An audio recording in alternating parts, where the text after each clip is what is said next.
take away the economy from those who rigged it. As I see it, class warfare, the only resort to right-wing doom. It's worth it. How to talk to your right-wing relatives, friends, and neighbors, and other books written by Egberto Willis.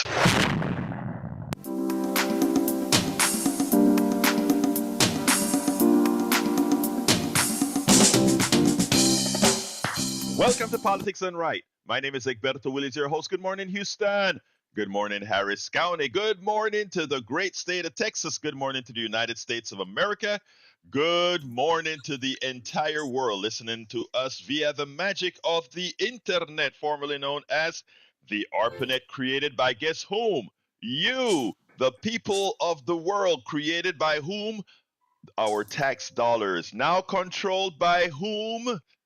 The billionaires. Folks, we've got to take, a lot of times folks talk about take the country back. And, MAGA would be talking, take the country back. Yes, we need to take the country back, but not to the billionaires who are supported by MAGA, but from we, the people. Anyway, before any further ado, first of all, Jack, if you are listening right now, at home, in bed, you take good care of yourself. We need you out here.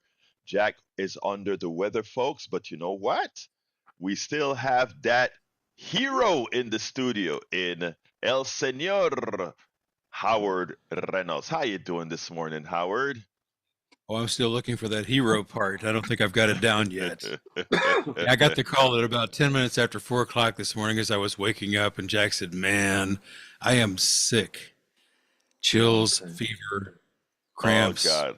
Yeah. Something very bad going on." In fact, one of our guys, Rico, got it too. So I think that's where they got it. He came in yesterday for just a little while and went, "Man, get out of here." Now, did he have the flu or did he have COVID, or does he know? He did. He said the COVID test was negative. Okay. So it wasn't COVID. So it's, COVID's still out there. Yeah, folks, big time. Still out there. So it's making a resurgence. So yeah. I got my vaccinations. I got vaccinated for, let's see, shingles, pneumonia, flu on Friday. So wow. Maybe it'll take place and I won't get this stuff because it's pretty bad. It's bad. No, I got mine too, but man, the shingles one kind of had me down for a day. Not down, but tired, I felt kind of funky afterwards, Yeah. But I managed to recover somehow. I kind of have a rant, but I kind of don't want to talk about it right now. It's this battle between the judges and Trump. Trump's going to lose that one. Oh, I hope so. I think so, but I hope so. He's doubling down even after Roberts told him, look, this is not the way you do things. Mm-hmm. He's still saying, oh, this judge, oh, why, poor me. I broke the law. So what? Yeah, okay. Well, that is an impeachable offense. Yes. Ignoring court orders. Yes, it is. It is. Being in contempt of court is a impeachable article. So we'll see what happens. Got to hit the phones here. I'll talk to you in a little while. Neil Aquino, welcome in. Brother Neil, how you doing? You know what, Neil? Normally, before you get started, first of all, folks, Neil Aquino from the Houston Democracy Project can be found at HoustonDemocracyProject.com, one of our premier activists. Well, he doesn't, that's not the word I'm going to use for him. I'm going to let him describe what he is himself. But Neil, since Jack isn't here, we are going to put you on the spot and say it's now your responsibility to give the word of the day. The word of the you put me on the spot. I know I did. I want to listen. It's not too often we get a chance. Notice I'm still talking to get you to recover from being on the spot. Okay. Right. In Star Trek II, The Wrath of Khan, the word of the day is go. I think Miss Kurt, what the word is go. So we're gonna go this morning. We're gonna keep at it. We're gonna persist. I'm reading a story. Trump, the damage that Trump does worldwide. I'm reading a story about Turkey, actually, where Erdogan has arrested his chief opponents In advance of elections, he would have to call. He's arrested the mayor of Istanbul. He may arrest the mayor of Ankara. And the article, specifically says that that with Trump there, you can do these things easier. So that's a depressing word, but these things have implications. We talk about local stuff on Thursday mornings, um, but it's another reason to fight. It's another reason to fight. We are messing up the world. Well, before you get into what we're going to talk about, tell us a little bit about yourself, my friend. The Houston Democracy Project, HoustonDemocracyProject.com, and I focus on local democracy issues in Houston and Harris County. I have a focus sometimes on Houston City Council, which is not covered enough. And I'm here every Thursday. I have a blog. I take part in a protest in front of Senator Cornyn's. Actually, at our protest at Senator Cornyn's. So we're at Senator Cornyn's office every Tuesday, 11:30 to 1, 5300 Memorial Drive. And we had some Ukrainian flags out. And these two people stopped and tried to take the flags. We What? had, as far as it was a mother and a son, as far like she was in her 50s and he in his 20s. As far as we could determine, we did a little research, and someone who was at the protest seemed to know a little bit about it. They were pro-Russian Ukrainians. That was our best. Yeah, they were clearly from Ukraine.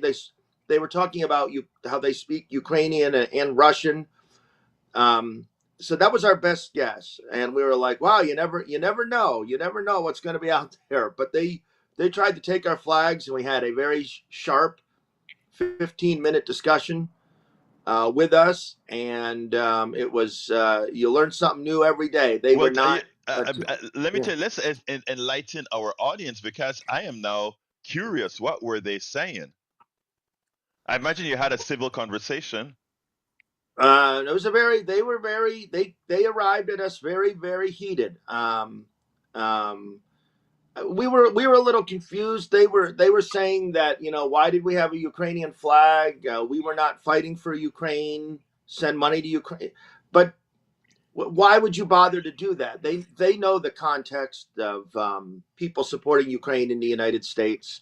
It was just so odd, and someone who was there explained, I guess, around Russian speaking Ukrainians who are in the war zone, who are refugees from the war, but still not necessarily against the Russian government.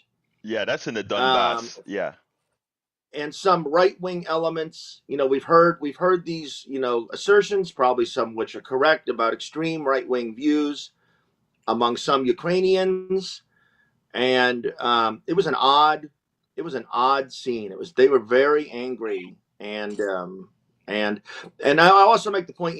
We some people, we had about 50 people last week, bickered with them for about 15 minutes, and then we said, okay, that's enough of that, and we went on with our day. So people talk about safety at street protests, and generally they're all pretty safe, but there is an amount. There is, as we go down in fighting these people, it involves some risk, and so that's another reason to tell the story. Yeah, I mean that I remember when we did Occupy Kingwood, during the Occupy movement. Yeah, Believe it or not, most of the people seemed supportive because it was, right after the financial crisis. yeah. But there would be a few of those big pickup truck driving guys that would simply, they will kind of give the indication that if they could, they would run you over, But Oh yeah, you know yeah, absolutely. but Yeah. before you get started with our what we want to talk about, John is on the line, and I'd like to go ahead and give some kudos to our brothers and sisters coming in by phone. So brother Johnny, talk to me please. A theoretical good morning to both of y'all. And this is for Magic Jack. Magic, I hope you're listening. I hope you feel better. But I was discussing with Captain Reynolds Wrap off the line a moment ago, and just as a public service to you guys, a reminder, because I know it's so easy for us to forget details like what it is to get a COVID test. as Magic Jack hopefully does remember, there are two types of COVID tests. The more complex one that you get at the hospital or the doctor's office, the one that's more expensive, and then the ones that we buy at the store. So the ones that we buy at the store, you want to repeat that test in 2 or 3 days. And then you want to do it again the following week, just to be extra careful. And if you do go in public a week or so after you are symptom-free, you still have to double mask. Don't single mask. Single mask only protects others. Double mask is what helps to protect you. And Gotcha. on that note, as an added caution, I would say if you can tolerate the taste of Listerine, after you rinse out your mouth with water and finish with Listerine, you do 30 seconds. You hold the Listerine at the bottom of your mouth for 30 seconds. Then you tilt your head forward, hold the Listerine, push it up with your tongue against the roof of your mouth for 30 seconds. Then you tilt your head back and you gargle for 30 seconds. Now, I take deep breaths all the time, so I could do 30 seconds in one breath. But other people will need to do it. I could divide it in two. But that's okay, as long as you get a total of 30 seconds gargling with your head tilted back, and then you finish with 30 seconds of swishing it around in your mouth, like they see on TV, and then you spit it out and you're good to go. What that does is that helps clear any kind of, because colonies of bacteria, they like to multiply on average of every 20 minutes. So what you do is, you're cleaning your mouth out and you're keeping that clear, and that makes it a very hostile environment for COVID or any other kind of pathogens that are airborne. So there's that. I hope that is a help because of Well, all interesting. Well, Dr. Johnny, let me just tell you something that is interesting. My wife follows a regimen similar to that. Whenever if she feels a scratch or anything, and she swears Yes. by what you just said, believe it or not. So you're not the first that I've heard it, but for the audience, we don't give medical advice. We're not licensed here, but No, no, my wife They're does what Johnny just advised as well, and it seems to work for her. endorsed by Mrs. Egberto, and that's good enough for me. So why did I call now? Oh, no. Well, look, if you forget, hey Johnny, if you forgot why you call, get off the line. Neil will speak, and you can always call back. We find you, brother. All right? I, I just remembered Social Security. I want to share Yes. real quick an experience I've had with my cousin going down to Social Security. I was telling Captain Reynolds Rap this because he's in the same age group. As you probably are aware, you have interviewed him a number of times, I believe. The guy who's in charge of Social Security Works, Yeah. Alex Lawson, Yeah. he's been on Lawson.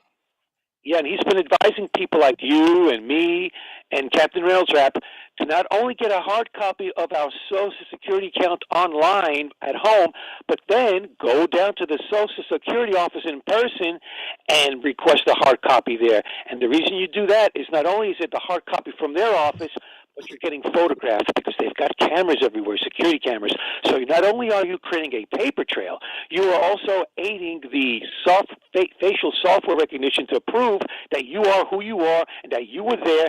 And Elon Musk has a harder time denying you your basic rights, the stuff you paid into. Elon Yeah. Musk is not entitled. We are. That's all I have to say. Oh, and also you have an option. We were given the option of a $220 version or a $41 version. We went with the $41 version, and for that you get they mail you hard copies of most of what they have on you, which includes the verification letter with your name, your address, and all that stuff. And there's the alphanumeric code along with that. That is what you get. For the $200+ version, they give you a hard drive that's got everything they have on you from the moment you arrived at Social Security. So, and that comes on a CD hard drive, which you have to pick up at the office. So I hope that's all helpful.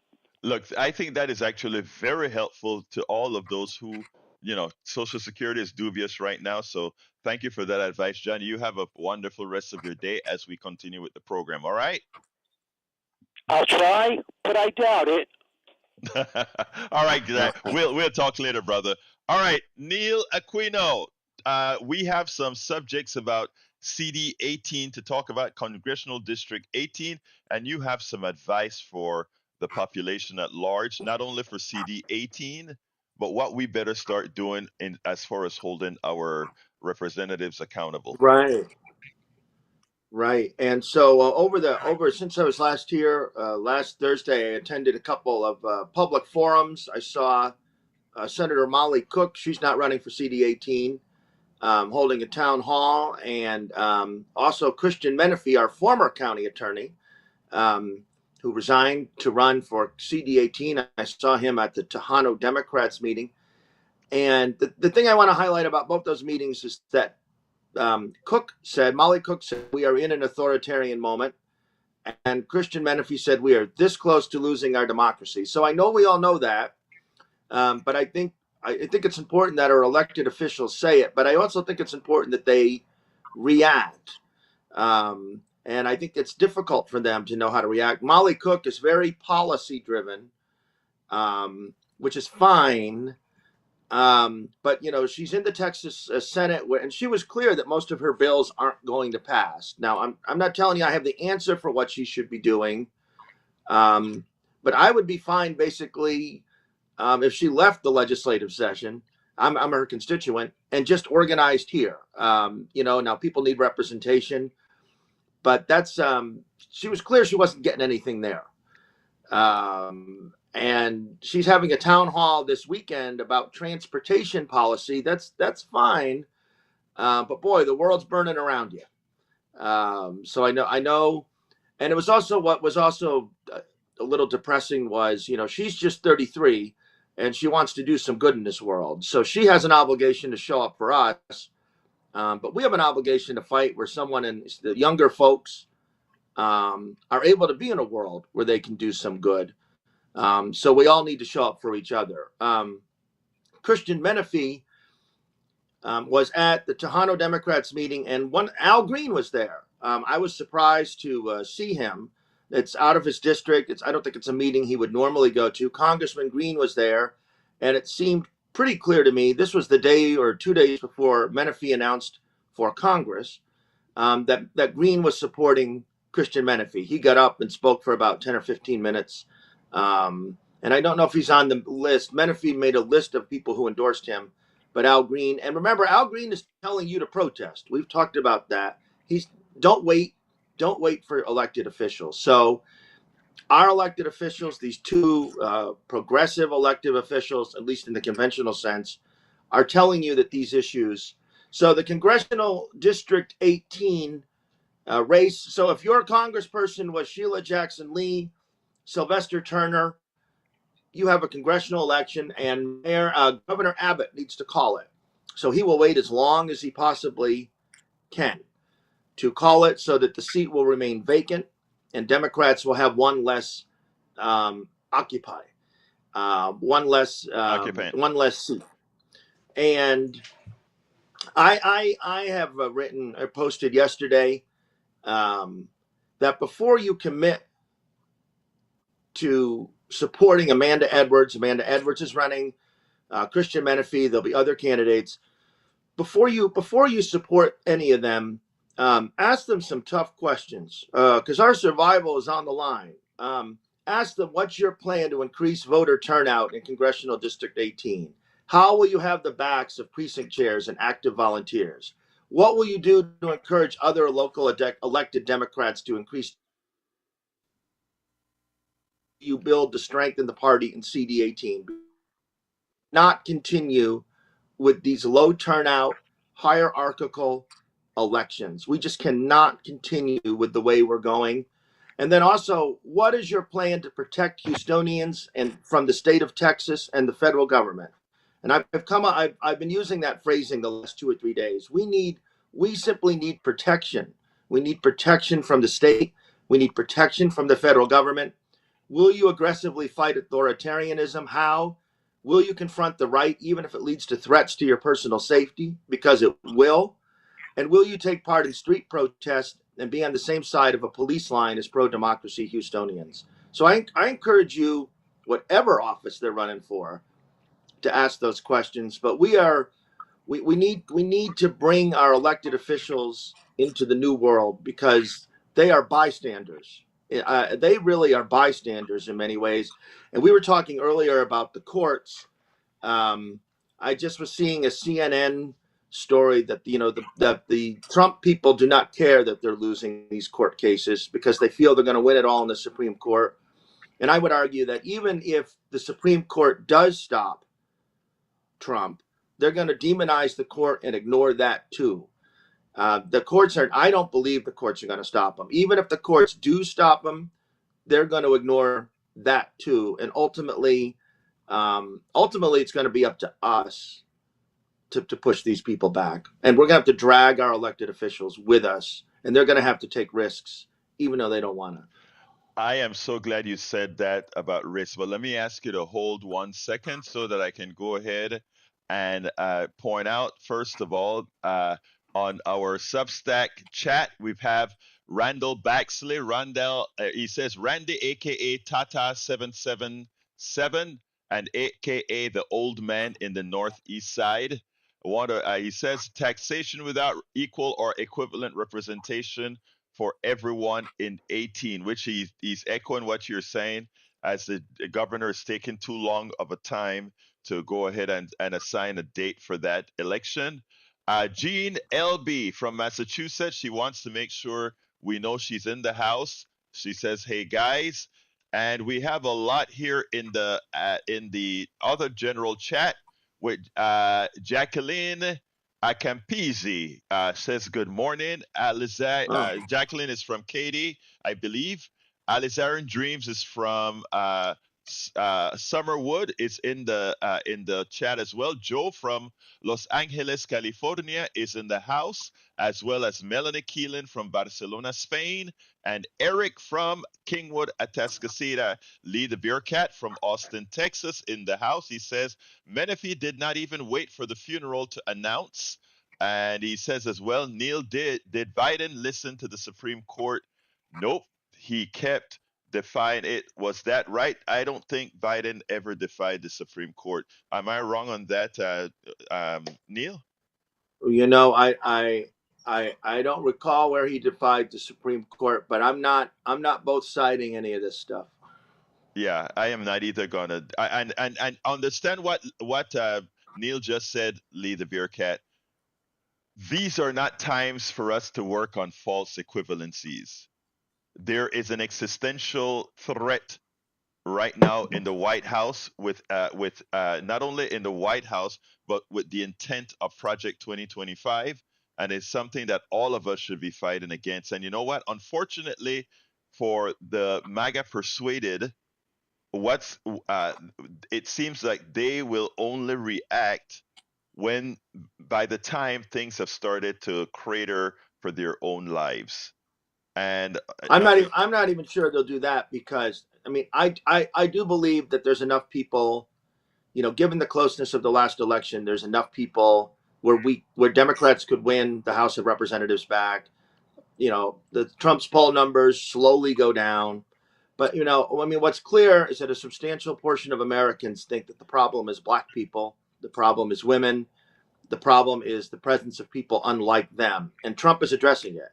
And they will withstand. Now we're being told there's a recession, right? Imagine if Trump had campaigned. So now we're being brought into recession intentionally, and still his poll numbers they decline a bit, but they basically hold up. I mean, now he is offering them. I'm trying to find a term other than final solution. He is that the problem for much of Trump's base is the existence of black people, the power that women might have power. People look how he's treating these Cubans and Venezuelans. These people whom supported him, voted Republican, and he made a point immediately when he got into office back in January to go after these folks.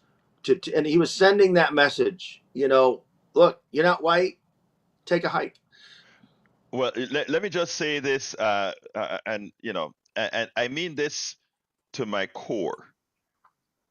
First of all, it takes leaders. I mean, our carnality comes out for everybody, and I'm not trying to give you a break as a white guy or anything, brother Kino, but we all are victims of how we are reared. Now, as far as Neil Aquino is concerned, Neil Aquino overcame a lot of how he was reared. And go ahead. It seems like you wanted to jump in. Well, I think about that question. Actually, if um, um, I was told from the beginning, don't be a racist. From age 5 or 6. But There's but a let me lot of st- things, but yeah, let me stop you right there, Neil. And we're brothers, and right, don't be biting your tongue when you're talking to me, brother. right, But here's the thing. I know what your folks told you, but we also know what you lived, right? How the surroundings of what the system is telling you, right? And right, that sure, is where I talk about we need leaders. We need leaders out there that for the folks that doesn't have responsible parents like you had, that points out that certain things are wrong or certain things that you thought were right aren't. And you know what? A large percentage are starting to see the thing. If we look at the percentage, if we look at the last election, right? And we realize that, and by the way, I have an interview that I did with the guy that counts the votes. What's his name? Doug, not Doug. Anyway, I'll remember his name Greg Palast. I have an interview that I am processing with Greg Palast, who actually, and folks, don't take this wrong, who actually points out that if all the votes were counted and the suppression wasn't in, that Kamala wins the election with all this stuff that we talk about by 3.8 million votes, and he has the slips to show it, right? Now, look, Trump won the election. Don't get me wrong, but he points out how he came up with these numbers that she would have been winning the election by 3 million votes. So there are enough, to put it bluntly, people out there, white people out there, doing the right thing, that would do the right thing, as much as the problems that Donald Trump is trying to foment with racism and sexism and all the isms, right? There are enough out there to still for the good side to win, right? The mm, issue is the issue is, in my opinion, and I want to hear yours. The issue is, how do we galvanize that? And when you talk about Manafee and all these guys having to go out there and make folks realize there's an existential problem, and that this fear of the other, they have to go out there and actually be an active part of the conversation, not just sit back and say, well, this is how things are. Your thoughts? um, well, actually, one thing I would really wish would like to see, that would mobilize people. I wish Democrats would do a better job of running cities, Right. and be able to make, New York City. Can you imagine that the best folks could come up with is Eric Adams? I wish that Democrats would. We consistently have low turnout in cities in municipal elections, mayoral. Sheila Jackson Lee and John Whitmire ran for mayor. They had combined 85 years of public service, and the turnout was 17%. They had Wow. they had held these offices for 85 years total, whatever it was. No one was excited. And I wish that our city council members, and they do go to meetings, they do things. um, I wish we would more effectively run cities and care about voter turnout, and address forthrightly poverty, stray dogs, all the things, so that we could have the platform to base everything on, saying, look, we competently run this city, and we are really at risk of losing. We are the Trump's biggest gains, and there's a lot of racial stuff in this. There's a lot of racial stuff, but Trump made big gains in cities and urban counties, and a lot of people stayed home. And if you look at the poverty rates, just drive around Houston. God bless Houston. Houston's a great place. But you look at the stray dogs, the poverty. Democrats have run this city forever, even though the Republicans run statewide. But that's if I had one thing, I would like a renewed focus on municipal governance as a platform to launch everything else. We just assume folks are going to vote for us. I definitely cannot disagree with you there, and you're right. I mean, District 8, CD 18, Sylvester Turner, Sheila Jackson Lee. If you want to show, first of all, these are districts that take a look at CD 18. Take a look at that monstrosity of a district, the way it is Yeah, the drawn out. gerrymandering is awful. Yeah. It is horrendous. Yeah. And the thing about it is, you want in every one of these districts somebody who's going to give a renewal. I talk about, if everyone did their job and not just worrying about winning the district. That district is so gerrymandered that Sheila didn't have to do any campaigning. The only campaign that's going to matter in this one is Amanda Edwards fighting with Manafee fighting Menifee. with Manafee fighting with Martin. That's the only game. And for them, it's going to be which one of them can get that little piece of people who are going to go out there and vote. And they'll be sitting there. Their picture. I would. I don't know their minds, but you win that seat, and you'll be sitting there for 30 years. That's why Yeah. I say give these people a really difficult time. Ask them. I mean, what are you going to be sitting in there in a permanent minority? Because we're not able to vote because the SAVE Act passed, and we will never have any hope of a majority. In Congressional District 29, that's Sylvia Garcia, Right. another 70-something in office. And my recollection is that Congressional District 29, Sylvia Garcia here in the area, is 434 out of 435 in presidential turnout. You'd think that would be a huge crisis. You'd think they would be building the infrastructure, responding.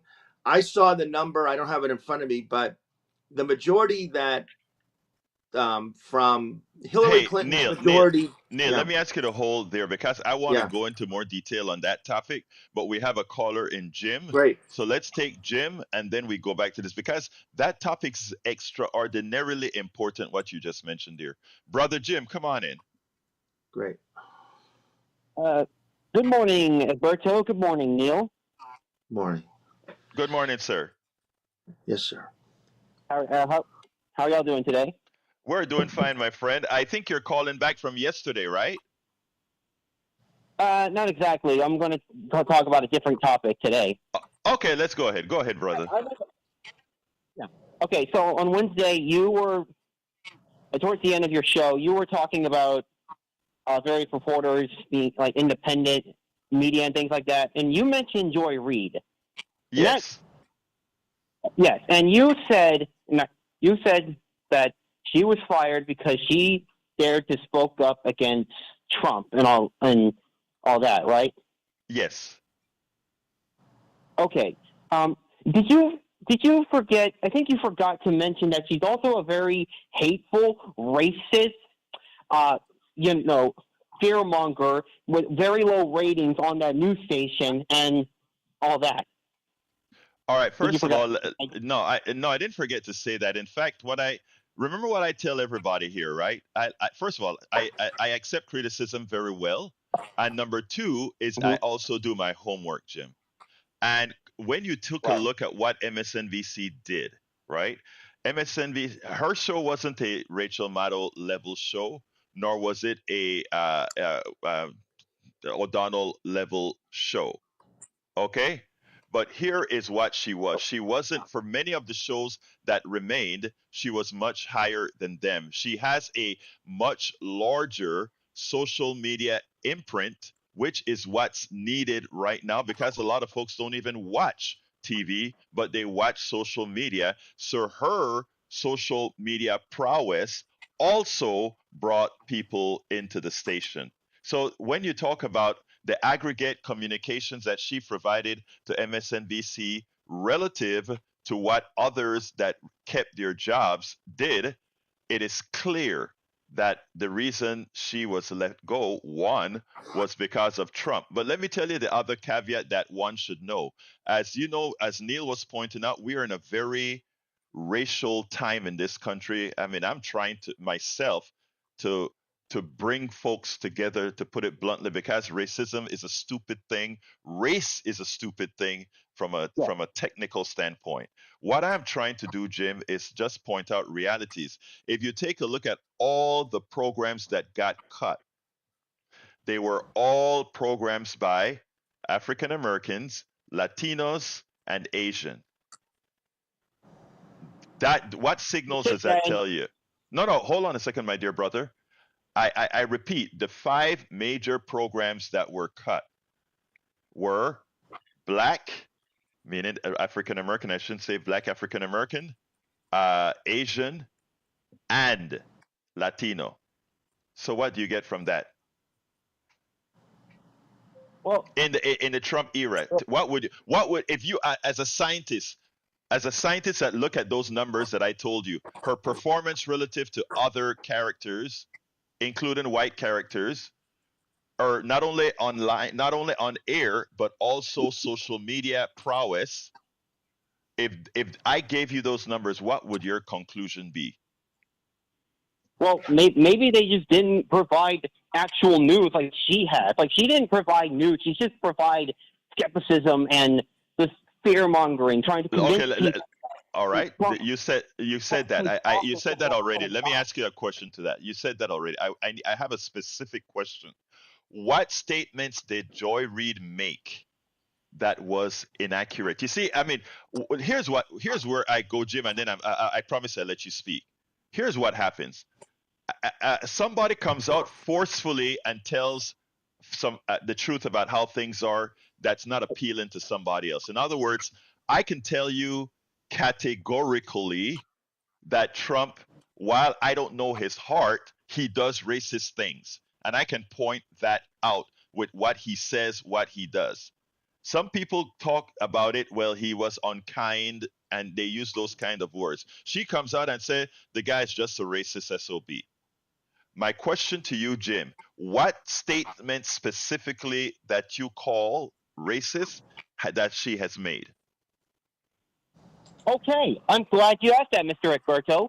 Well, No problem. she has once stated, well, after Trump won, she did a statistic about various people, percentage of people who voted for Trump.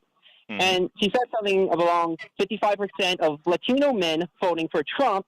And she just said, and she was basically saying that, well, I mean, you know, you're voting for your family members and all that to be deported. So hope you enjoy that. You got what's coming to you. She's basically saying that, It's true. like, I you said must that, brother you must have Jim. a family member who is I asked. an illegal immigrant, and that is very stereotypically racist.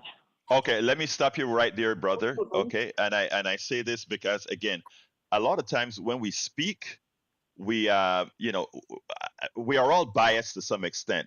But I have said this. Do you think I'm racist? I don't believe you are, sir. Okay, I thank you for that. Now, I've said this exact same thing that Joy Reid said because I am also a Latino. I'm not only black, I'm also a Latino, right? And there are some dynamics that happens in the Latino community as well because Latino is a fault ethnicity. Because Latinos from Panama are different than Latinos from Cuba, different than Latinos from Mexico, Honduras, etc. But our country just groups us all together, right? So there are issues, in fact, with Latinos and those Latino folks that have voted for Trump. A lot, most of them, they voted for them because of something called proximity to whiteness as well as sexism. I don't have enough time to go through that, but I promise you I would love to go through those kinds of issues with people, good people like you, because I think you are actually a good guy. All right. And I think as a MAGA person, I honestly think that you are trying to find what is it that, as good as you are, what is it that centralizes you to MAGA? But I have some other calls, Jim, and I appreciate you pushing back on me. And I want you to keep All calling and right. doing the same. All right. All right. Well, thank you for having me, Mr. Egberto. I hope you and Neil have a good day. Hey, by the way, I don't want to feel too old, so Egberto is fine. You don't need the mister, okay, brother? And thank you for being respectful, though. All right. Well, yeah. I mean, yeah, I was raised to be respectful. You know how it is. Thank you, brother. You have a good day. Yeah. All right, let's go to Lewis. Come on in, Lewis. Oh, we lost Lewis. Let's go to Patrick. And Lewis, if that was an accident, give us a call back, 713-526-5738. Come on in, brother Patrick. Hey, good morning. How are y'all? We're fine. Talk to me, my man. I'm enjoying hearing from Jim, so I wanted to help him out. A lot of Americans don't understand how to debate because it's not taught in school anymore. The argument would have gone better if Jim was able to point out other people that have been let go because of racist statements. Whereas on from your behalf, it's very easy to pick out other people that have lost their jobs in the media for speaking out against Trump. Um, that that's and he actually didn't even come out and say that that is why she got fired. He said that you are wrong, and then all he said was that she is just racist. He didn't offer an alternative about why he thought she was fired. So you, what I would suggest is that if he wants to debate like that, offer a reason why he actually thinks that somebody that you were wrong, and offer a reason that he thought he was right, which he didn't do. Yeah, I wish we had more time because I think I wanted to first get a baseline that he understood that there's not a racist bone in my body. And I think he gets that. Now, and then I pointed out that some of the things that Joyanne Reed has said, I have said as well. So, I mean, I think there's some establishment to make there. And here's the problem, Patrick. Uh, we can't hold everybody up to the standard that we have with you because you're damn good at research. You're damn good at what you do. Most people don't have the they don't have the critical skills that you've got, and we have to work with what we have, right? Yes, sir. Eh, I, Anyway, I I, look, my line is I, getting super full, Patrick. So give me your closer so I can start taking some of these calls. okay, that's good. All he was saying, he actually said that what she said was that there was going to be a reaction to these people's votes, their action. That's not racist. To point out that if I drop a rock over my foot, that I'm going to hurt myself, Thank you. that that's not racist. That's just a That's the way action it reaction. is. I'll leave it Oh at my that. God. Actually, that was a great analogy. In other words, if you do that, this is what happens. And actually, Patrick, that is what we're seeing happening. And Neil has been silent for a while, so I want Neil to get into the conversation. Thank you, Patrick. Have a great rest of your day. Neil, do you want to add to that? Just point out, I don't really watch any of the, I don't watch any of the MSNBC shows, but Reed also mentioned Gaza, and that seems to be a ticket out. Yes. You know what? I forgot about that. Thank you for bringing that up. I forgot about that. Thank you, brother. Hey, Patrick, I'll see you at 3. Let's go to Lewis. Come on in, Lewis. Sorry that we dropped you before. That's okay. Not a problem. Good morning. Good morning, sir. How are you doing? We're doing fine. Yeah, so I thought of something that would be really helpful to KPFT and to Democrats, Hmm. and that would be, policy. Because, if you look at how the Republicans won this year, it was based on, the anti-illegal immigrant policy, the tough on crime policy, and our economy. Hmm. And the Democrats ran on let's hate Trump. Hmm. And if you wouldn't focus so much on let's hate Trump, you probably would have won. But you focused so much on that no one heard that you had any policy to come up with. All right, let me And let me just let me just answer that because I think I don't I talk a lot about people living in different universes, right? And it all depends on what media you follow, etc. And if you are biased towards, I listen to all media. Let me just tell you, I have several panels here that have the different media on, and I can understand why you say what you say, right? Because that is how evidently the stream that you get would say that those that are Democrats, they're just in for Donald Trump hate. That is so far from the truth. In fact, both candidates had policies, and when we removed the names from the policies and put out what the policies were, Americans overwhelmingly supported the policies that Kamala Harris stood for. But when you attached a name to it, it suddenly went to 50-50. And remember, Donald Trump barely won the election by popular vote. And he won the election by popular vote because of too many other machinations. But let me just put that aside to answer your question specifically. Donald Trump's policies that he ran on are nowhere close to the policies that he's effecting today, except for immigration. And even the immigration policies that he's effecting right now is in conflict with what he told his Latino supporters, is in conflict with what he told many of his supporters. Okay? So let's be clear here. When it comes to policies, Donald Trump policies does not check out as well as the policies that progressives have always stood for, and Democrats as well have stood for. So while what you said sounds good on the surface, below the surface is completely and entirely incorrect. But continue, my brother. Well, it's just that when you call your listeners troglodytes and worthless, Stop for a second. A troglodyte is somebody who lives in the past, right? So that was apropos.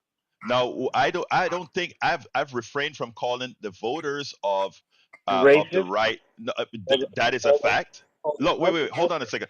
A large percentage of those voters are in fact racist. Now, by the way, Racist. brother, I You let you call speak. not Sir, hold anybody on. else. Let me speak. Let me speak. Let me speak. Not Brother Lewis, it's a conversation. It's not talking against each other. I make you talk, you let me talk. Okay? a racist. Uh, thank Yeah, you. but A you have large, sir, called us a. you have to be quiet so that I can speak, and then I'll give you a chance to Oh, respond. I got it. I get Okay? it. Gotcha. All Go right. ahead. Thank you. No, A large percentage of people who vote for Donald Trump, and a large percentage of people who stayed home, and that includes Democrats as well, did so because they're racist. And look, I am not I don't just look, I also have racist friends. It's our country's sin. And until we accept that and understand that, look, when I came to this country, Louis, I accept my demons. I was a damn homophobe and a sexist. When it was really thrown in my face, I accepted it, I did something about it, and then I atoned for it. This is what this country needs to do. Somebody as incompetent as Donald Trump, that you yourself would have to admit, if we did a TikTok on it. When I say TikTok, I don't mean TikTok the thing, I mean itemize the things on it. You as an intelligent person would have to come to that conclusion. The only reason a Donald Trump could possibly be elected in this country is because people decided to forget what they are. Now, real quickly, answer that, and then I have to move on, but I want to give you a chance to respond. Thank you, brother. You called us racist. You called us racist, not anybody else. You did. You didn't say there are some good people. You said the Trump supporters are troglodytes and racist. That's not true. No, comment. sir, again, brother. Again, You if you're did. going to be factual, you can look at the tape. I said a percentage. I listened to never you. speak in totalities because you can't. And I also said there are Democrats who stayed home, and many of them stayed home because they were racist. All right, continue. You said that financial advisors are worthless. You must They have are. been burned one, but they're not worthless. Okay, sir. I'm going to give you more time. I have a lot of people waiting. I'm going to give you more time for you to call back another time. All right. I promise you I'll give you the time. But everything that I say is researched. Okay. But we'll talk another time. So thank you so kindly for calling. Let's go to Bruce. Come on in, Bruce. Good morning, Alberto. Good morning, my brother. Talk to me. I was getting tires on my car, so while I was waiting on the tires, I went walking through a strip center, and it was all like Hispanic businesses. And I saw one, I couldn't tell what it was, so I walked up to the window so I could see through, and it was a cafe. So I went in there and said, there was a little boy about 8 years old and a little toddler. And when I walked in, his eyes got big, and he jumped up and started to run to the back. And then he stopped himself and went and sat by his sister. So I said, friendly, hola. Anyway, a little old lady came out, and I tried to tell her my Spanish is bad, that I wanted coffee to go. I said, "Tienes café por what?" And she waved at some kid from the back. A teenager came out. She said something to him. I heard the word English. Anyway, he started speaking to me in perfect English, and I explained. So they had to boil the water. They were going to make instant coffee. I said, "That's okay." While they were doing that, I glanced at the menu, no English subtitles whatsoever, and I glanced at this little room and realized these people are making it the old-fashioned American dream way. They're working, having a business.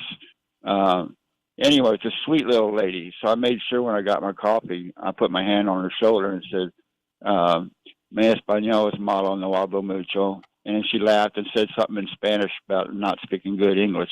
When I left with my coffee, I thought to myself, these aren't criminals, all right? Rapists and everything else. That young man, that teenager, is probably going to be an attorney or a doctor or a business owner someday. They're trying to do it the old-fashioned way. They didn't inherit money from their daddy, all right? And this is being a foodie like you are. This is the type of place I look for. If you don't have English subtitles, that means you're getting the old-fashioned home cooking, all right? So I will be back, but I thought I'd bring that up because you hear so much criticism today towards Hispanic people, and they're trying to do the American dream. Brother, I love you, man. Let me just tell you something. If we could get more love, if we could get more people to stop seeing it the way, I mean, the anger, that anger, right? That anger that comes from bringing up people's carnal raciality. I mean, if we could get around that, that would be great. Hey, thank you for that call. You actually made my day. Yeah, and let me tell you why. Because all these people want is a chance and do good. There are bad people everywhere. We do bad things overseas. But thank you, Bruce. I gotta go. But love you, brother. Thank you for that. Yeah, real quick. I wonder why that little boy jumped up and started to run to the back with his eyes open. Maybe he's He been thought told. you were the migra. You were the migra. Yes. Yeah. He thought you were the migra. Thank you, Bruce. I gotta go. Let's go to Harry real quick. Harry, hold it short for me on this one, Harry. And thank you for calling the afternoon show yesterday. Go ahead. And I will call some more in the afternoon when I have things that I have to say. And I was glad that I said those things about Social Security, and I'm glad Johnny talked about Social Security earlier. And Joanne Reed, I'm sorry that she got fired, but she has been truthful and factual with all the things that she said about Donald Trump. And she has, when I listened to her, the times I have listened to her, she said some things that, like you were pointing out, that you have said. I wanted to also comment on what Howard was saying about the judge and how Donald Trump broke the law with those 300 people that went to El Salvador. They were in the air, and there was supposed to be a hearing. Well, I'm sorry. He did break the law, and I like what Al Green is doing, writing these articles for impeachable. The question is, will the Republicans do the right thing? No, they will not. They have already proven that they have already proven by their actions that they will not. Harry, love you. Gotta go. Call me at 3, okay? All right. Let me go to talk to Eddie. Come on in, Eddie. Hey, good morning. Brother Eddie. Good morning, sir. What's the percentage of people that voted for Trump that are racist? I can't tell you a percentage. I haven't done a regression analysis on that, but I can do some empirical stuff. You tell your callers you only represent facts, so surely you've got something to back up that all Trump voters are actually racist. yes I do. I said, you asked me for a definite percentage. I couldn't give you a definite percentage, but it's over his winning percentage. Okay, the delta, it's over the delta. Mm-hmm. But brother, again, here's the thing, Eddie. We shouldn't be. Let me back up. Stop 1 second, and I'm going to say this. Are you a racist, Eddie? I don't believe I am. No. You don't believe you are. Okay, good. I'm going to do something. Ask you to call another time, and I'm going to ask you a few things, your beliefs, your thoughts, and because for me, when I stopped being a sexist and a homophobe, there are a lot of things I had to do to myself and figure out. Oh my God, I am actually this. And then I had to work on it. If we do that with you, would you be willing to work on whatever we find on you? Always willing to grow. Thank you, brother. We'll talk another day. Okay, real quick. Oh, we lost you. All right, Brian, come on in. Yeah, the Democrats have lost control of their party. completely. When Trump was trying to be elected, the party ran on 20% of what the American people did not want, which is boys in the girls' bathroom, men in women's sports, and a total hatred of Trump. Okay, good. You made your statement, and let me tell you that statement that you made is provably false. But I don't have the time because I want. Let me just say it's provably false because, like I told you, when we specified what we ran on, Kamala, the polls proved that Kamala won on the policies. When we put a name attached to it, that's Brian. No, he did not, or he would be president. Okay. No, I didn't talk about the vote. All right, Brian, we'll talk another time. I really have to go. Bart, you have about 30 seconds and only 30 seconds. Joy Reid was fired because she has no ratings. That's it. And guess what? Who cares? No one watched her show. Thank you, Bard. Of course, that's another. It's amazing how these guys can just make false statements and think it can stand. Hey, Neil, go ahead and I tell you what.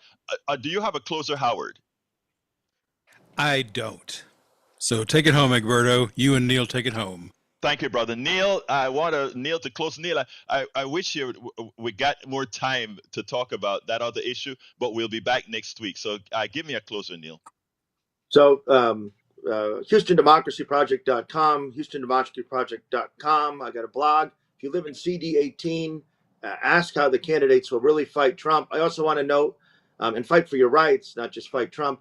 I also want to note it's the first day of spring. I get my weather at Houston National Weather Service. I Google it. Sunny and 70 today, sunny and 74 tomorrow. Go to the Weather Service website before they get rid of it. Support it. It's going to be a great day. It's spring.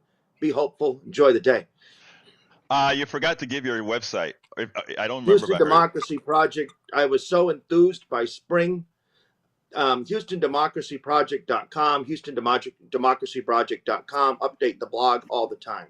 Folks, please visit. That's how we actually make progress. Anyway, folks, the rest of the show is at politicsdoneright.com/newsletter. If you want to write me directly, go to kpft@politicsdoneright.com, kpft@politicsdoneright.com. I love you all of my callers, every single one of you, all of my listeners, every single one of you. My name is Egberto Willies. This is Politics Done Right, and you guys know how I end this baby. I am what? Out. You're listening to the American Democracy Minute, keeping your government by and for the people. Washington State implemented their universal vote-by-mail system in 2013 and built in signature matching for identity verification. A March ruling by the state Supreme Court upholds that rule as constitutional because voters can cure discrepancies. Before the 2022 midterms, a state-commissioned audit found that younger voters, voters of color, and non-English speakers were far more likely to have their ballots rejected, and the rate of rejection varied by county. 2 recent lawsuits challenged the signature matching rule, claiming that the lack of handwriting standards and the inconsistent science for signature verification resulted in the rejection of 4,500 Hispanic ballots in the 2020 primary and 36,000 ballots from all voters in the 2022 midterms. In the court's recent opinion, Justice Stephen C. Gonzalez